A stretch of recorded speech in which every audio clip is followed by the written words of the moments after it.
Good morning दोस्तों। आइए जो है सो आज हम लोग जो है सो एडुटेरिया के बीएसएससी सहायक सचिवालय सहायक की जो बुक निकला है उसके जो है सो प्रैक्टिस सेट जो वॉल्यूम 2 निकला है न्यू वाली, उसकी जो प्रैक्टिस सेट है वो सेट प्रैक्टिस 7 हम लोग जो है एग्ज़ाम बुक्स, हमारे यूट्यूब चैनल का नाम है तो सब्सक्राइब करना ना भूले, उसमें हम लोग करेंगे, है ना। सेट नंबर आज 7 को हम लोग देखेंगे। क्या है? तृतीय संयुक्त स्नातक स्तरीय प्रारंभिक एवं मुख्य परीक्षा 2022 के लिए ये सेट है। तो आइए हम लोग जो है सो उस सेट को देखेंगे कि सेट में कैसे कैसे जो है सो क्वेश्चन को है इंक्लूड किया गया है।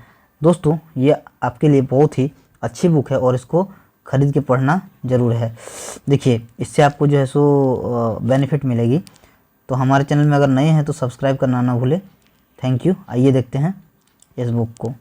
इस बुक में देखिए बीएसएससी पैटर्न पर आधारित है, सभी प्रश्नों की तार्किक व्याख्या भी दी गई है और 12 मॉडल प्रैक्टिस सेट के रूप में दिया गया है। इससे पहले हम लोगों ने प्रैक्टिस सेट 1, 2, 3 ऐसे सारे प्रैक्टिस को किया है एक एक करके, उस वीडियोज़ को देखना ना भूलें। आइए शुरू करते हैं अब हमारा प्रैक्टिस सेट। देखिए दोस्तों यही हमारा जो है सो सेट नंबर 7 है। इसमें 150 क्वेश्चन पूछे जाएंगे इस एग्ज़ाम में और जो है सो 2 घंटा 15 मिनट का टाइम दिया जाएगा। प्रत्येक सही उत्तर के लिए 4 अंक और प्रत्येक गलत उत्तर के लिए -1 अंक हो जाएगा। देखिए बिहार एसएससी का है, एडुटेरिया बुक का है। तो आइए हम लोग देखते हैं इसके एक एक क्वेश्चन को कैसा कैसा है। तो आइए इसमें फर्स्ट जो क्वेश्चन है पृथ्वी पर दिन और रात छोटा बड़ा किस कारण से होता है। तो ए में है पृथ्वी की वार्षिक गति, बी में है पृथ्वी की दैनिक गति, सी में है पृथ्वी का अपने अक्ष पर झुका होना और डी में है ए और सी दोनों। तो आंसर बताइएगा। तो इसका आंसर हो जाएगा, तो इसका आंसर डी हो जाएगा, ए और सी दोनों। मतलब पृथ्वी की वार्षिक गति तथा सी में क्या है पृथ्वी का अपने अक्ष पर झुका होना, इसी के कारण जो सो पृथ्वी पर दिन रात छोटा बड़ा होता है। आइए नेक्स्ट हम लोग देखते हैं। नेक्स्ट क्वेश्चन है क्वेश्चन नंबर 2। तो क्वेश्चन नंबर 2 है क्या है, मेंटल पृथ्वी के कुल आयतन का लगभग कितना प्रतिशत भाग घेरे हुए है। कितना प्रतिशत है? ए में है 0.5, बी में है 16%, सी में है 83% और डी में है 95%। तो कितने परसेंट घेरा हुआ है? तो 83% घेरा हुआ है, जो कि ऑप्शन नंबर सी में दिया हुआ है। दोस्तों हमारे चैनल में नए हैं और सब्सक्राइब नहीं किए हैं तो प्लीज़ सब्सक्राइब करना ना भूलें, इससे हमें मोटिवेशन मिलेगा और आप तक अच्छे से अच्छे कंटेंट में वीडियो प्रोवाइड कराएंगे। आइए देखते हैं नेक्स्ट क्या है। तो क्या है? तो 83% इसका आंसर हो जाएगा 2 का। आइए नेक्स्ट हम लोग देखते हैं। नेक्स्ट है क्वेश्चन नंबर 3। तो क्वेश्चन नंबर 3 है लद्दाख का मैदान क्या है, लद्दाख का मैदान किस प्रकार का मैदान है। तो ए में है हिमानीकृत, बी में है झीलकृत, सी में है समप्राय और डी में है लोयस। तो किस प्रकार का मैदान है? तो ये है हिमानीकृत, यानी कि ऑप्शन नंबर ए हमारा करेक्ट आंसर हो जाएगा। आइए नेक्स्ट हम लोग क्वेश्चन नंबर 4 देखते हैं। क्वेश्चन नंबर 4 है क्या है 4 में क्या है, भूमि की उर्वरता बढ़ाने के लिए निम्न में से कौन सी फसल उगाई जाती है। तो कौन सी फसल उगाई जाती है? ए में है मक्का, बी में है चावल, सी में है मूंग और डी में है गन्ना। तो क्या हो जाएगा? तो हमारा आंसर हो जाएगा मूंग, जो कि ऑप्शन नंबर सी में है। यानी कि भूमि की उर्वरता बढ़ाने के लिए मूंग जो है फसल उगाई जाती है, मूंग की फसल उगाई जाती है। आइए नेक्स्ट हम लोग देखते हैं क्वेश्चन नंबर 5। क्वेश्चन नंबर 5 है क्या है, भारतीय उपमहाद्वीप में कौन सा देश शामिल नहीं है। तो कौन सा देश शामिल नहीं है? ए में है बांग्लादेश, बी में है पाकिस्तान, सी में है भूटान और डी में है म्यांमार। तो कौन सा देश जो है सो शामिल नहीं है भारतीय उपमहाद्वीप में? तो इसका आंसर हो जाएगा म्यांमार, जो कि ऑप्शन नंबर डी में है। तो हमारा करेक्ट आंसर हो जाएगा डी है। आइए नेक्स्ट हम लोग देखते हैं। नेक्स्ट है 6 नंबर है। तो भारत की सबसे ऊंची चोटी K2, जिसको कि गॉडविन ऑस्टिन भी कहा जाता है, वो स्थित है ए में है काराकोरम श्रेणी में, बी में है लद्दाख श्रेणी में, सी में है जास्कर श्रेणी में और डी में है कैलाश श्रेणी में। तो क्या हो जाएगा इसका आंसर? इसका आंसर हो जाएगा काराकोरम श्रेणी, जो कि ऑप्शन नंबर ए में है। क्या है? ऑप्शन नंबर ए में है काराकोरम श्रेणी। भारत की सबसे ऊंची चोटी K2, जिसको कि गॉडविन ऑस्टिन कहा जाता है, ये काराकोरम श्रेणी में स्थित है। आइए नेक्स्ट हम लोग क्वेश्चन नंबर 7 देखते हैं। तो क्वेश्चन नंबर 7 है, निम्न में से किस वन में सर्वाधिक जैव विविधता पाई जाती है? ए में है सदाबहार वन, बी में है पर्णपाती वन, सी में है पर्वतीय वन और डी में है मैंग्रोव वन। तो किसमें जो है सो सबसे ज़्यादा पाई जाती है विविधता? तो सदाबहार वन में सबसे ज़्यादा पाई जाती है, जो कि ऑप्शन नंबर ए में है। तो हमारा करेक्ट आंसर ए हो जाएगा। आइए नेक्स्ट हम लोग देखते हैं। नेक्स्ट है क्वेश्चन नंबर 8। क्या है क्वेश्चन नंबर 8 में? क्वेश्चन नंबर 8 है कि निम्नलिखित कथनों में कौन सही नहीं है? क्या है? निम्नलिखित कथनों में कौन सही नहीं है? तो इसमें दिया है ऑप्शन ए में काली मिट्टी को स्थानीय भाषा में रेगुल कहा जाता है, ठीक है, जो कि सही है, हमें नहीं वाला चुनना है। बी में है क्रेब्स के अनुसार रेगुल मिट्टी अनिवार्य रूप से एक परिपक्व मिट्टी होती है, ये भी सही है। अच्छा, सी में है काली मिट्टी में आर्द्रता धारण करने की क्षमता उच्च होती है, ये भी सही है। और डी में है काली मिट्टी हिमालय क्षेत्र में पाई जाती है, यही गलत है, काली मिट्टी हिमालय क्षेत्र में नहीं पाई जाती है। तो ये हमारा ऑप्शन नंबर डी जो है आंसर हो जाएगा इसका। आइए दोस्तों नेक्स्ट हम लोग देखते हैं। नेक्स्ट क्या है? Question number 9। तो क्वेश्चन नंबर 9 है, भारत में नलकूप से सिंचित अधिकतम क्षेत्र वाला राज्य है, तो कौन सा राज्य है? ए में है उत्तर प्रदेश, बी में है मध्य प्रदेश, सी में है आंध्र प्रदेश और डी में है पंजाब। तो कौन सा है? तो हमारा उत्तर प्रदेश जो है नलकूप से सिंचित अधिकतम क्षेत्र है, जो कि ऑप्शन नंबर ए में है। क्या है? ऑप्शन नंबर ए में उत्तर प्रदेश हमारा आंसर हो जाएगा। आइए नेक्स्ट क्वेश्चन नंबर 10 देखते हैं। क्वेश्चन नंबर 10 है, निम्नलिखित में से कौन सा एक गेहूं की फसल का रोग है? तो कौन सा है?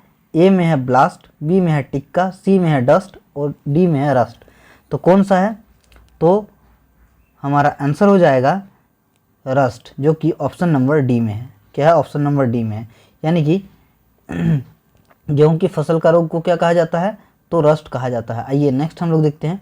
दोस्तों हमारे चैनल में नए हैं और अभी तक सब्सक्राइब नहीं किए हैं तो प्लीज़ सब्सक्राइब कर ले, ताकि अब तक आप तक जो है सो और अच्छे से अच्छे कंटेंट में वीडियो प्रोवाइड करा पाएंगे सारे।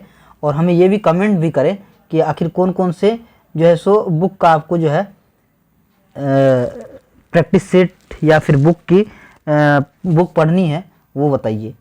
आइए नेक्स्ट हम लोग देखते हैं। नेक्स्ट है जनगणना 2011 के अनुसार बिहार में लिंगानुपात है। तो क्या है बिहार में लिंगानुपात? ए में है 918, बी में है 919, सी में है 921 और डी में है 943। तो क्या है? तो 918 जो है सो बिहार में लिंगानुपात है, जो कि ऑप्शन नंबर ए में है, करेक्ट आंसर हो जाएगा। आइए क्वेश्चन नंबर 12 देखते हैं।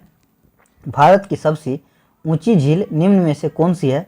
तो ए में है चोलहामू झील, बी में है रुद्र सागर, सी में है डल झील और डी में है वुलर झील। तो कौन सी है? तो ये चोलहामू झील है, जो कि ऑप्शन नंबर ए में है, ठीक है। आइए नेक्स्ट हम लोग देखते हैं क्वेश्चन नंबर 13। क्या है? क्वेश्चन नंबर 13 है, क्या है? तो निम्न में से कौन लौह अयस्क क्षेत्र नहीं है? क्या है? निम्न में से कौन लौह अयस्क क्षेत्र नहीं है? तो कौन है? एक में है कुद्रेमुख, बी में है बालाघाट, सी में है चिड़िया और डी में है बेलाडीला। तो क्या है?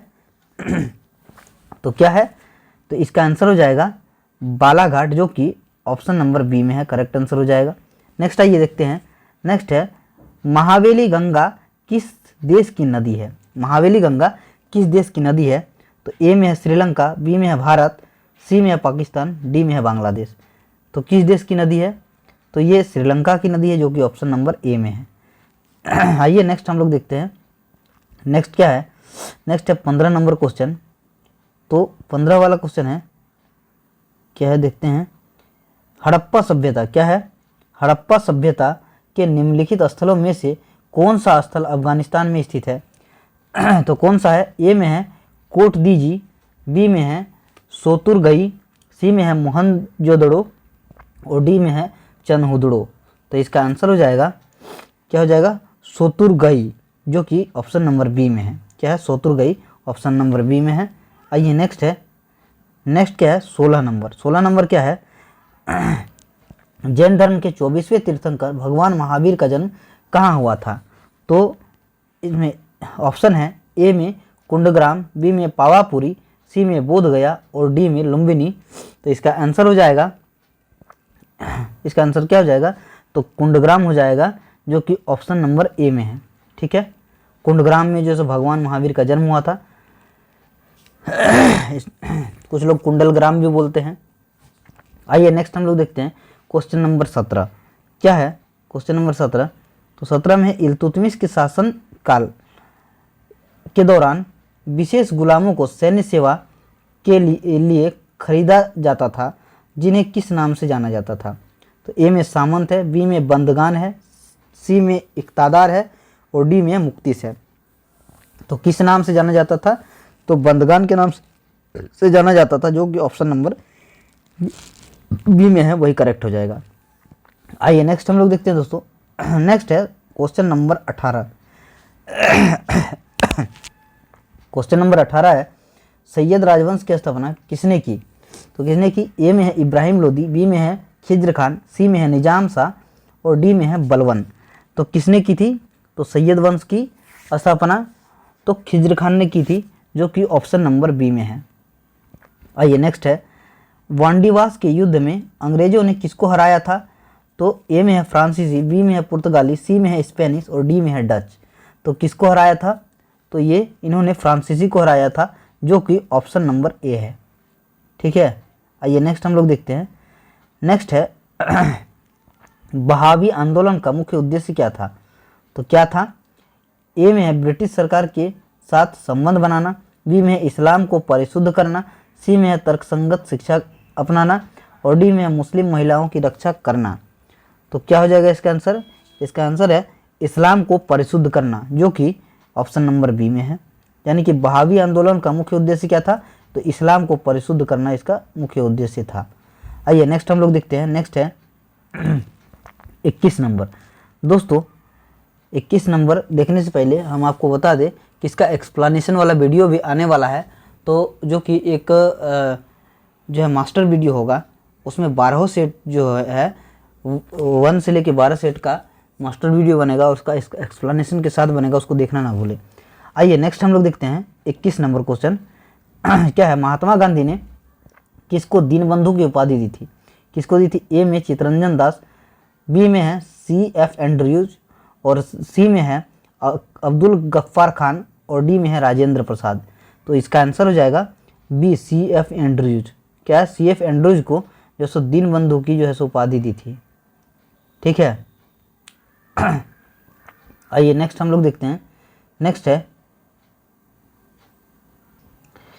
नेक्स्ट क्या है?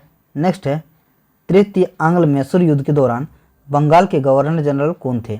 तो कौन थे? ए में है वॉरेन हेस्टिंग्स, बी में है लॉर्ड कॉर्नवालिस, सी में है लॉर्ड क्लाइव और डी में है जॉन शोर। तो कौन थे? तो इसका आंसर हो जाएगा लॉर्ड कॉर्नवालिस। क्या था? तृतीय आंग्ल मैसूर युद्ध के दौरान बंगाल के गवर्नर कौन थे? लॉर्ड कॉर्नवालिस थे। आइए नेक्स्ट हम लोग देखते हैं क्वेश्चन नंबर 23। तो क्वेश्चन नंबर 23 है, किस वायसराय ने भारत में वर्नाक्यूलर प्रेस एक्ट लागू किया? किसने किया? तो ए में है लॉर्ड कैनिंग, बी में है लॉर्ड मेयो, सी में है लॉर्ड मैटकॉफ और डी में है लॉर्ड लिटन। तो किसने किया था? तो इसका आंसर है लॉर्ड लिटन। क्या है? वायसराय लॉर्ड लिटन ने भारत में वर्नाक्यूलर प्रेस एक्ट लागू किया था। आइए नेक्स्ट हम लोग देखते हैं क्वेश्चन नंबर 24। तो क्वेश्चन नंबर 24 है, ब्रिटिश हाउस ऑफ कॉमन्स के सदस्य बनने वाले प्रथम भारतीय कौन थे? ब्रिटिश हाउस ऑफ कॉमन्स के सदस्य बनने वाले प्रथम भारतीय कौन थे? ए में है दादा भाई नौरोजी, बी में है गोपाल कृष्ण गोखले, सी में है WC बनर्जी और डी में है MN रॉय। तो कौन थे? तो दादा भाई नौरोजी जो थे वही थे ब्रिटिश हाउस कॉमन्स के सदस्य बनने वाले पहले भारतीय। तो ये हमारा आंसर करेक्ट हो जाएगा। आइए नेक्स्ट हम लोग देखते हैं क्वेश्चन नंबर 25। क्या है क्वेश्चन नंबर 25 में? ऊंचाई मापने का यंत्र है ये तो सारे लोग बता पाएंगे, बहुत सारे लोग बताएंगे। ए में है थर्मोस्टेट, बी में है पायरोमीटर, सी में है अल्टीमीटर और डी में है हाइग्रोमीटर। तो इसका आंसर क्या हो जाएगा? तो इसका आंसर होगा सी अल्टीमीटर। ठीक है, आइए नेक्स्ट हम लोग देखते हैं क्वेश्चन नंबर 26। क्वेश्चन नंबर 26 है, चंद्रमा पर वायुमंडल नहीं होने का क्या कारण है? तो ए में है यह पृथ्वी के निकट है, बी में है कि यह सूर्य से प्रकाश प्राप्त करता है, सी में है यह पृथ्वी की परिक्रमा करता है और डी में है इस पर गैस अणुओं का पलायन वेग उनके वर्ग माध्य मूल वेग से कम होता है। तो इसका आंसर क्या हो जाएगा? तो इसका आंसर हो जाएगा डी, इस पर गैस अणुओं का पलायन वेग उसके वर्ग माध्य मूल वेग से कम होता है। आइए नेक्स्ट हम लोग क्वेश्चन नंबर 27 देखते हैं। तो क्वेश्चन नंबर 27 है क्या है? ये वर्षा के दौरान बारिश की बूंदें कैसे गिरती है? ए में है एक समान संवेग से, बी में है एक समान वेग से, सी में है एक समान चाल से या डी में है एक समान त्वरण से। तो किससे गिरती है? तो इसका आंसर हो जाएगा एक समान त्वरण से गिरती है, यानी कि डी नंबर हमारा करेक्ट आंसर हो जाएगा। नेक्स्ट है शुष्क सेल से कितने वोल्ट का शुष्क सेल कितने वोल्ट का होता है? तो कितने वोल्ट का होता है? तो ये 1.5 वोल्ट का होता है, जो कि ऑप्शन नंबर ए में होता है। शुष्क सेल 1.5 वोल्ट का होता है, 1.5 वोल्ट। नेक्स्ट आइए देखते हैं क्वेश्चन नंबर 29 क्वेश्चन नंबर है, निम्नलिखित में से कौन सा तत्व नहीं है? कौन सा तत्व नहीं है? ए में है सोडियम, बी में है टीन, सी में है पानी और डी में है कार्बन। तो कौन सा तत्व नहीं है? तो ये जो है पानी नहीं है, यानी कि ऑप्शन नंबर सी हमारा करेक्ट आंसर हो जाएगा। दोस्तों पानी जो है वो क्या है? मिश्रण है, H2O। आइए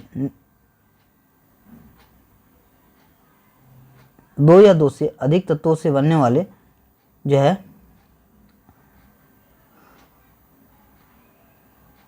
आइए नेक्स्ट हम लोग देखते हैं। देखिए दोस्तों, यहाँ गलत बोल दिया मैंने, H2O जो है मिश्रण नहीं है जबकि यौगिक है ये। ठीक है, ये हम कमेंट में हम पूछने वाले थे कि ये गलत का आंसर कितना आता है, क्योंकि देखिए जिसका सूत्र होता है, जिस भी पदार्थ का सूत्र होता है तो उसको आप यौगिक बोल सकते हैं, और जिसका सूत्र नहीं होता है उसको जो है सो मिश्रण बोला जाता है। क्योंकि जल है, इसका एक सूत्र होता है H2O, यानी कि फॉर्मूला होता है H2O, तो इसको जो है सो यौगिक कहा जाता है। तो करेक्ट कर लीजिएगा। आइए नेक्स्ट हम लोग देखते हैं। तो क्या है? निम्नलिखित में से कौन सा तत्व नहीं है पूछा है? तो क्या है? पानी जो है सो तत्व है।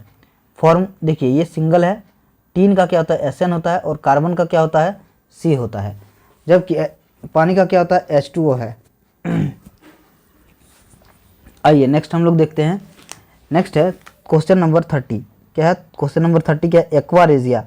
एक्वारेजिया किसका मिश्रण है? तो किसका मिश्रण है एक्वारेजिया? ए में है HCl एवं H2SO4, बी में है H2SO4 एवं HNO3, सी में है HCl एवं HNO3 और डी में है H2SO3 एवं HCl। तो किसका जो है सो मिश्रण है? तो ये जो है HCl और HNO3 यानी कि हाइड्रोक्लोरिक अम्ल और नाइट्रिक अम्ल का मिश्रण को जो है सो एक्वारेजिया वो बोला जाता है। आइए नेक्स्ट हम लोग देखते हैं क्वेश्चन नंबर 31। निम्नलिखित में से कौन सा आवर्त सारणी का हिस्सा नहीं है? तो ए में है धातु, बी में है अधातु, सी में है गैस और डी में है उपधातु। तो कौन नहीं है? धातु, अधातु, उपधातु तीनों जो है सो आवर्त सारणी का हिस्सा है, जबकि गैस जो है सो क्या है बताइए? जबकि गैस जो है ये आवर्त सारणी का हिस्सा नहीं है। आइए नेक्स्ट हम लोग देखते हैं। नेक्स्ट क्या है? नेक्स्ट है निम्नलिखित में से कौन बहुलक नहीं है? तो कौन बहुलक नहीं है? ए में है घी, बी में है स्टार्च, सी में है कपास और डी में है प्रोटीन। तो कौन बहुलक नहीं है? तो घी जो है सो हमारा बहुलक नहीं है, यानी कि क्वेश्चन नंबर 32 का आंसर क्या हो जाएगा? ए घी। आइए क्वेश्चन नंबर 33 देखते हैं। भारत के पहले पशु स्वास्थ्य शिखर सम्मेलन 2022 का आयोजन कहाँ किया गया? कहाँ किया गया था? ए में है लखनऊ, बी में है नई दिल्ली, सी में हैदराबाद और डी में है पटना। तो कहाँ का किया गया था? तो नई दिल्ली में किया गया था, जो कि ऑप्शन नंबर बी है। ठीक है, आइए नेक्स्ट हम लोग देखते हैं। नेक्स्ट क्या है? दोस्तों हमारे चैनल में नए हैं और सब्सक्राइब नहीं किए तो प्लीज़ सब्सक्राइब कर दें। आइए नेक्स्ट देखते हैं। नेक्स्ट है दिल के दौरे का कारण होता है। तो दिल के दौरे का क्या कारण होता है? तो इसका है, देखिए, दिल के दौरे का कारण होता है, ए में है बैक्टीरिया, बी में है वायरस और सी में है हृदय तक रक्त आपूर्ति करने की कमी और डी में है अज्ञात कारण से हृदय के कार्य करने की क्षति। क्या है? तो इसका आंसर हो जाएगा हृदय तक रक्त आपूर्ति की कमी, जो कि ऑप्शन नंबर सी में है। दिल के दौरे का कारण क्या है? हृदय तक रक्त आपूर्ति की कमी। आइए नेक्स्ट हम लोग देखते हैं क्वेश्चन नंबर 35। तो क्वेश्चन नंबर 35 है, निम्नलिखित में से कौन हृदय के दाहिने भाग से वी ऑक्सीकृत यानी कि डी ऑक्सीजनेटेड रक्त को फेफड़ों में ले जाती है? तो कौन? ए में है फुफ्फुस सिरा, बी में है धमनी, सी में है फुफ्फुस धमनी और डी में है लसिका। तो कौन? तो इसका आंसर हो जाएगा फुफ्फुस धमनी, जो कि सी नंबर में है। आइए नेक्स्ट हम लोग देखते हैं क्वेश्चन नंबर 36। पेयजल में नाइट्रेट की अधिक मात्रा अधिक होने से कौन सा रोग होता है? क्या कह रहा है? पेयजल में नाइट्रेट की अधिक मात्रा होने से कौन सा रोग होता है? तो ए में है टाइफाइड, बी में हैजा, सी में है मिनीमाता और डी में है ब्लू बेबी सिंड्रोम। क्या है? डी में है ब्लू बेबी सिंड्रोम। तो कौन सा रोग होता है? तो इसका आंसर हो जाएगा ब्लू बेबी सिंड्रोम, जो कि ऑप्शन नंबर डी में है। क्या है? ऑप्शन नंबर डी में है। ठीक है, आइए नेक्स्ट हम लोग देखते हैं। नेक्स्ट है क्वेश्चन नंबर 37 यानी कि 37वां क्वेश्चन नंबर देखते हैं। क्या है? रक्तचाप को नियंत्रित करने वाली ग्रंथि है। तो कौन सी ग्रंथि है? ए में है अग्नाशय ग्रंथि, बी में है अधिवृक्क ग्रंथि, सी में है थैलेमस ग्रंथि और डी में है थाइमस ग्रंथि। तो कौन सी है? तो आंसर हो जाएगा अधिवृक्क ग्रंथि, जो कि ऑप्शन नंबर बी में है। क्या है? रक्तचाप को नियंत्रित करने वाली ग्रंथि को अधिवृक्क ग्रंथि कहा जाता है। आइए नेक्स्ट क्वेश्चन नंबर 38 देखते हैं। एरिथ्रोसाइट्स और ल्यूकोसाइट्स दोनों किसमें बनते हैं? तो किसमें बनते हैं? ए में है अस्थिमज्जा, बी में है थाइमस, सी में है यकृत और डी में है हृदय। तो किसमें बनते हैं? तो ये जो है बनते हैं अस्थिमज्जा में बनते हैं। कहाँ बनते हैं? अस्थिमज्जा में, जो कि ऑप्शन नंबर ए है। आइए नेक्स्ट देखते हैं क्वेश्चन नंबर 39। क्या है? निम्नलिखित में से कौन मस्तिष्क का भाग नहीं है? ए में है पोन्स, बी में है थैलेमस, सी में है पिन्ना और डी में है मेडुला। तो कौन नहीं है? तो इसका आंसर हो जाएगा पिन्ना। पिन्ना जो है मस्तिष्क का भाग नहीं है, जो कि ऑप्शन नंबर सी है, इसका करेक्ट आंसर हो जाएगा। आइए नेक्स्ट हम लोग देखते हैं 40 क्वेश्चन नंबर 40 है, निम्न में से कौन सा खनिज आँख के नेत्रपटल, कोशिका झिल्ली और प्रोटीन संरचना को स्वस्थ बनाए रखने में मदद करता है? तो ए में है आयरन, बी में है जिंक, सी में है आयोडीन और डी में है सोडियम। तो कौन है? तो इसका आंसर हो जाएगा सोडियम, जो कि ऑप्शन नंबर डी में है। तो सोडियम है जो आँख के नेत्रपटल, कोशिका झिल्ली और प्रोटीन संरचना को स्वस्थ बनाए रखने में मदद करता है। आइए नेक्स्ट हम लोग देखते हैं क्वेश्चन नंबर 41। क्वेश्चन नंबर 41 है, हाल ही में कौन सा राज्य अपनी इंटरनेट सेवा शुरू करने वाला देश का पहला राज्य बन गया है? तो ए में है गुजरात, बी में है केरल, सी में तेलंगाना और डी में है मध्य प्रदेश। तो कौन सा है? तो केरल जो है इसका करेक्ट आंसर हो जाएगा, यानी कि केरल जो है अपनी इंटरनेट सेवा शुरू करने वाला देश का पहला राज्य बन गया है। आइए नेक्स्ट हम लोग देखते हैं। नेक्स्ट है क्वेश्चन नंबर 42। ये क्या है? पेप्टिक अल्सर के लिए कौन सा जीवाणु जिम्मेदार है? क्या है?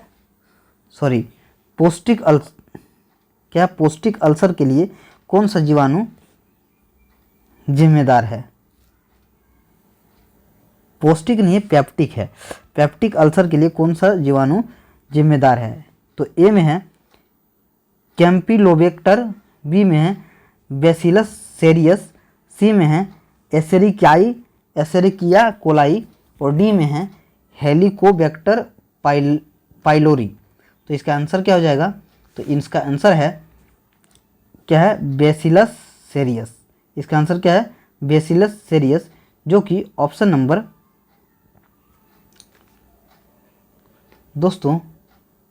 दोस्तों इसका बेसिलस सेरियस नहीं होगा, है ना, क्योंकि पेस्टिक अल्सर जो होता है वो हेलिकोबैक्टर पाइलोरी नामक जो है जीवाणु से होता है। तो इसका आंसर हो जाएगा डी। माफ़ कीजिएगा, इसका आंसर बी नहीं होगा, इसका आंसर क्या हो जाएगा, डी होता है। जिम्मेदार कौन है, हेलिकोबैक्टर पाइलोरी। आइए नेक्स्ट हम लोग देखते हैं। नेक्स्ट है क्वेश्चन नंबर 43। तो क्वेश्चन नंबर 43 है, किण्वन के पश्चात सबसे व्यापक रूप में सीरा का प्रयोग निम्नलिखित में से क्या तैयार करने के लिए किया जाता है। तो ए में है मेथनॉल, बी में है एथेनॉल, सी में चीनी और डी में है ग्लूकोज। तो क्या तैयार करने के लिए किया जाता है, तो ये एथेनॉल तैयार करने के लिए किया जाता है। क्या तैयार करने के लिए किया जाता है, तो एथेनॉल तैयार करने के लिए किया जाता है। तो ऑप्शन हमारा बी करेक्ट हो जाएगा। ठीक है, आइए नेक्स्ट हम लोग देखते हैं क्वेश्चन नंबर 44, जो कि ये रहा।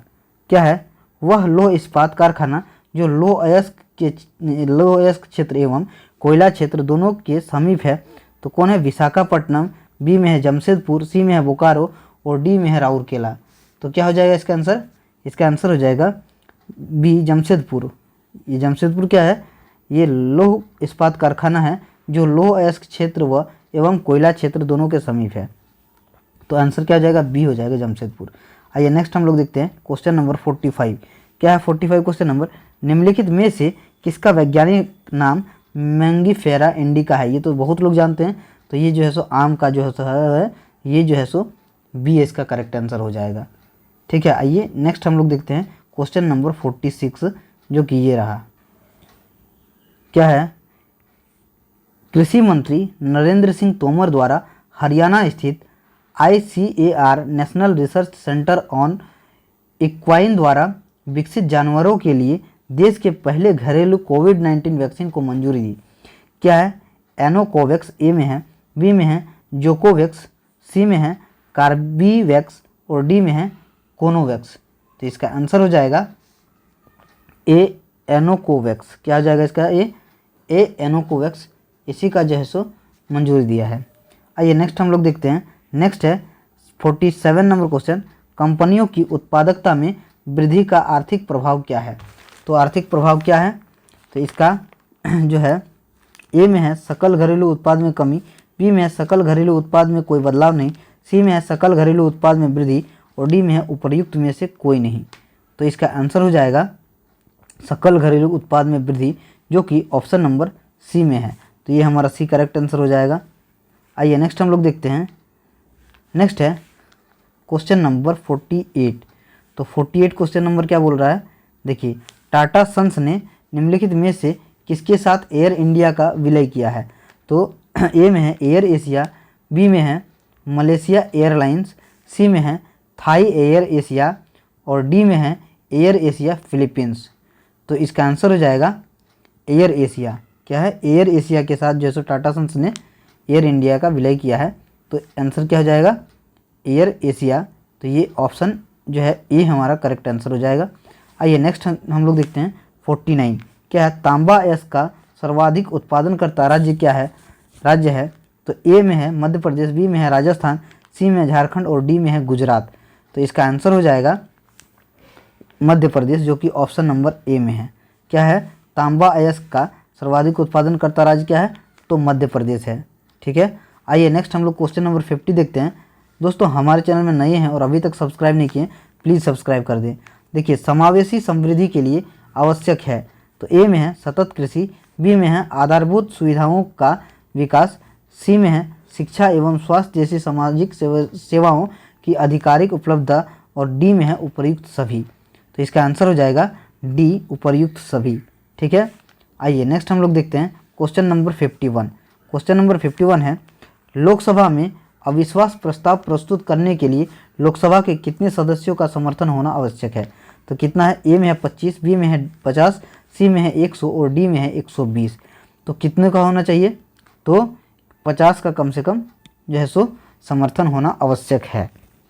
ठीक है, तो हमारा ऑप्शन बी जो है करेक्ट आंसर हो जाएगा। आइए दोस्तों क्वेश्चन नंबर 52 देखते हैं। केंद्र राज्य वित्तीय संबंध का उपबंध संविधान के किस भाग में किया गया है। तो किस भाग में है, ए में है भाग 9, बी में है भाग 10, सी में है भाग 11 और डी में है भाग 12।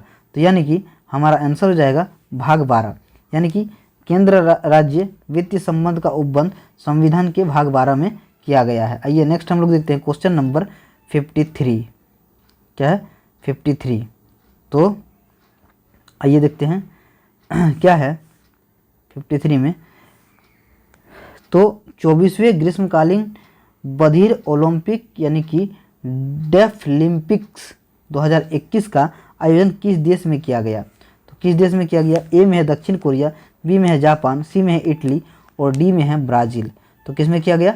ब्राज़ील में किया गया, जो कि ऑप्शन नंबर डी में है। करेक्ट आंसर डी हो जाएगा। आइए हम लोग नेक्स्ट देखते हैं क्वेश्चन नंबर कितना 54। तो क्वेश्चन नंबर 54 देखते हैं क्या है? भारत का संविधान किस अनुच्छेद द्वारा चुनाव आयोग को संसद और राज्य विधानसभाओं के चुनाव का पर्यवेक्षण करने की शक्ति देता है? तो क्या है? अनुच्छेद 326, अनुच्छेद 315, अनुच्छेद 329 और अनुच्छेद 324। ठीक है, तो हमारा आंसर हो जाएगा अनुच्छेद 324, जो कि ऑप्शन नंबर डी में है।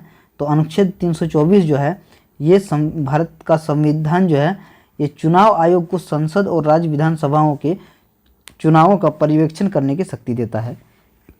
तो करेक्ट आंसर हो जाएगा डी, अनुच्छेद 324। आइए नेक्स्ट हम लोग देखते हैं। नेक्स्ट है क्वेश्चन नंबर 55, जो कि ये रहा, भारत में सबसे पहला आम चुनाव और संविधान में पहला संशोधन कब हुआ था? तो ए में है 1949 यानी कि 1949, बी में है 1950 और सी में है 1951 और डी में है 1952। तो इसका करेक्ट आंसर हो जाएगा 1951, जो कि ऑप्शन नंबर सी में है। ठीक है, आइए नेक्स्ट हम लोग क्वेश्चन देखते हैं दोस्तों। Question number 56। क्या है क्वेश्चन नंबर 56? क्या है क्वेश्चन नंबर 56 में, हाल ही में आयोजित 12वीं सीनियर पुरुष राष्ट्रीय हॉकी चैंपियनशिप किसने जीती? तो ए में है तमिलनाडु, बी में है हरियाणा, सी में है गुजरात और डी में है क्या है महाराष्ट्र। तो इसका आंसर है हरियाणा। हरियाणा ने जीती, जो कि ऑप्शन नंबर बी में करेक्ट आंसर है। आइए नेक्स्ट हम लोग देखते हैं। नेक्स्ट जो है क्वेश्चन नंबर 57 है। तो क्वेश्चन नंबर 57 देखते हैं। निम्नलिखित संविधान सभा की समितियों और उनके अध्यक्ष में कौन सुमेलित नहीं है? ए में है अल्पसंख्यक उपसमिति एच.सी. मुखर्जी, बी में है मूल अधिकार उपसमिति जे.बी. कृपलानी, सी में है राष्ट्रीय ध्वज के लिए तथर्थ समिति राजेंद्र प्रसाद और डी में है प्रांतीय संविधान समिति जवाहरलाल नेहरू। तो इसमें इसका आंसर क्या हो जाएगा 57 का? तो प्रांतीय संविधान समिति जवाहरलाल नेहरू, जो कि डी में है, यही जो है उनके अध्यक्ष में सुमेलित नहीं है। आइए दोस्तों नेक्स्ट हम लोग देखते हैं क्वेश्चन नंबर 58। 58 क्या है? 58 है, डॉक्टर अंबेडकर ने संविधान के किस अनुच्छेद को संविधान की आत्मा कहा है? तो किसको कहा है? अनुच्छेद 32, अनुच्छेद 21, अनुच्छेद 19 और अनुच्छेद 14। तो किसको कहा है डॉक्टर अंबेडकर ने? तो अनुच्छेद 32 को जो है सो संविधान की आत्मा कहा है अंबेडकर ने, जो कि ऑप्शन नंबर ए में है। ठीक है, आइए नेक्स्ट हम लोग देखते हैं क्वेश्चन नंबर 59। क्या 59 में, स्थानीय स्वशासन के संबंध में निम्नलिखित कथनों में से कौन सा सही है?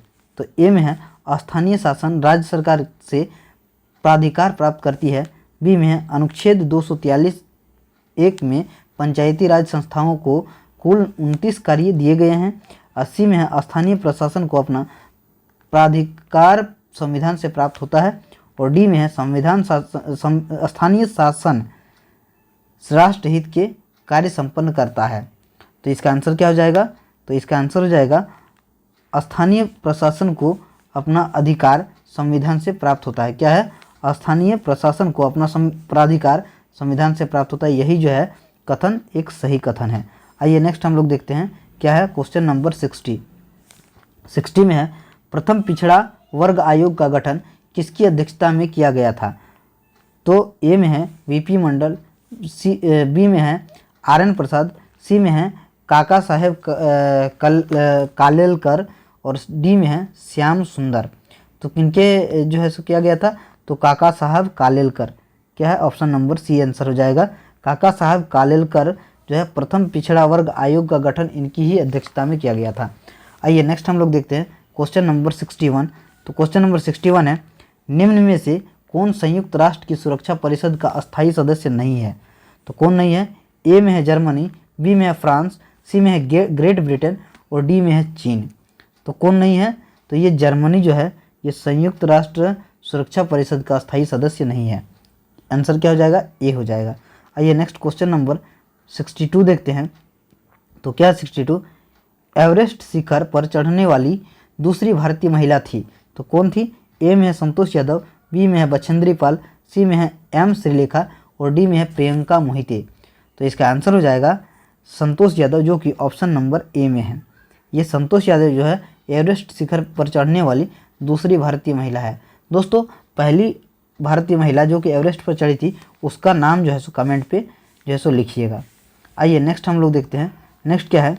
63 नंबर क्वेश्चन 63 है, निम्न में से कौन सा विश्व का सबसे बड़ा क्रिकेट स्टेडियम है? ए में है पर्थ स्टेडियम, बी में है मेलबर्न क्रिकेट ग्राउंड और सी में नरेंद्र मोदी स्टेडियम और डी में है ईडन गार्डन। तो इसका आंसर क्या हो जाएगा? इसका आंसर हो जाएगा सी नरेंद्र मोदी स्टेडियम। यही जो है विश्व का सबसे बड़ा क्रिकेट स्टेडियम जो है सो बन गया है। ठीक है, ये दोस्तों ये जो क्रिकेट स्टेडियम है ये कहाँ पे है, इसको भी जो कमेंट बॉक्स में छापिएगा। आइए नेक्स्ट हम लोग देखते हैं 64। क्वेश्चन नंबर 64 है, भारत वन स्थिति रिपोर्ट 2021 के अनुसार वनावरण के क्षेत्रफल की दृष्टि से बिहार के निम्नलिखित जिलों का सही अवरोही क्रम है। ए में है कैमूर जमुई पश्चिम चंपारण रोहतास, बी में है रोहतास कैमूर जमुई पश्चिम चंपारण, सी में है कैमूर पश्चिम चंपारण रोहतास जमुई और डी में है कैमूर रोहतास पश्चिम चंपारण और जमुई। तो इसका आंसर हो जाएगा कैमूर पश्चिम चंपारण रोहतास जमुई, जो कि ऑप्शन नंबर सी में है। यही जो है सो अवरोही क्रम में है। अवरोही क्रम मतलब घटते हुए क्रम में। आइए दोस्तों नेक्स्ट हम लोग देखते हैं क्वेश्चन नंबर 65। तो क्वेश्चन नंबर 65 है, भारत ने किस देश के साथ पंचशील संधि पर हस्ताक्षर किया था? तो पंचशील संधि पर किस देश के साथ हस्ताक्षर किया था? ए में है पाकिस्तान, बी में है नेपाल, सी में है चीन और डी में है बांग्लादेश। तो किसके साथ किया था? तो चीन के साथ किया था, जो कि ऑप्शन नंबर सी में है। तो चीन के साथ ही पंचशील संधि पर हस्ताक्षर भारत ने किया था। तो हमारा करेक्ट आंसर हो जाएगा सी, चीन। दोस्तों, अभी भी अगर हम हमारे चैनल पर नए हैं और आप जो है हमारे वीडियो को देखते हैं, पसंद करते हैं, तो हमें सब्सक्राइब करना ना भूलें। आइए नेक्स्ट हम लोग क्वेश्चन देखते हैं। Question number 66। क्वेश्चन नंबर 66 ये रहा, युद्ध काल में सर्वोच्च वीरता पुरस्कार कौन सा है? तो ए में है वीर चक्र, बी में है कीर्ति चक्र, सी में है अशोक चक्र और डी में है परमवीर चक्र। तो इसका क्या हो जाएगा? तो इसका आंसर तो सभी जानते हैं, परमवीर चक्र जो है सो वीरता का सबसे सर्वोच्च पुरस्कार है। तो ये ऑप्शन नंबर डी हमारा करेक्ट आंसर हो जाएगा। नेक्स्ट है क्वेश्चन नंबर 67, निम्न में से कौन सी पुस्तकें या पत्रिकाएं अरविंद घोष द्वारा लिखी गई है? तो कौन सी है? ए में है सावित्री, बी में है लाइफ डिवाइन, सी में है युगांतर और डी में है उपर्युक्त सभी। तो कौन सी है? तो ये इसका जो है सो सभी जो है सो ये सावित्री, लाइफ डिवाइन, युगांतर, ये सभी जो है पुस्तकें अरविंद घोष द्वारा ही लिखी गई है। तो ऑप्शन हमारा डी करेक्ट आंसर हो जाएगा। क्या हो जाएगा आंसर? डी करेक्ट आंसर हो जाएगा। आइए दोस्तों नेक्स्ट हम लोग देखते हैं क्वेश्चन नंबर 68। क्या है? क्वेश्चन नंबर 68 और यही हमारा आज का लास्ट क्वेश्चन है। क्वेश्चन है, अंतर्राष्ट्रीय फिल्म अकादमी पुरस्कार IIFA 2022 यानी कि 2022 का अंतर्राष्ट्रीय फिल्म अकादमी पुरस्कार के संबंध में कौन सा कथन सत्य है? ए में है सर्वश्रेष्ठ अभिनेता विक्की कौशल सरदार उधम, बी में है सर्वश्रेष्ठ अभिनेत्री कृति मेनन मिमी और तीन नंबर में है सर्वश्रेष्ठ निर्देशक तो विष्णुवर्धन शेरशाह और 4 नंबर में है सर्वश्रेष्ठ फिल्म जो है सो शेरशाह है। तो ऑप्शन देख लेते हैं। ऑप्शन क्या है? ऑप्शन में केवल कथन 1 और 2 सही है, यानी कि सर्वश्रेष्ठ अभिनेता जो विक्की कौशल सरदार उधम और 2 में क्या है सर्वश्रेष्ठ अभिनेत्री कृति मेनन मिमी। तो ये गलत बात है। ठीक है, ये भी गलत हो गया।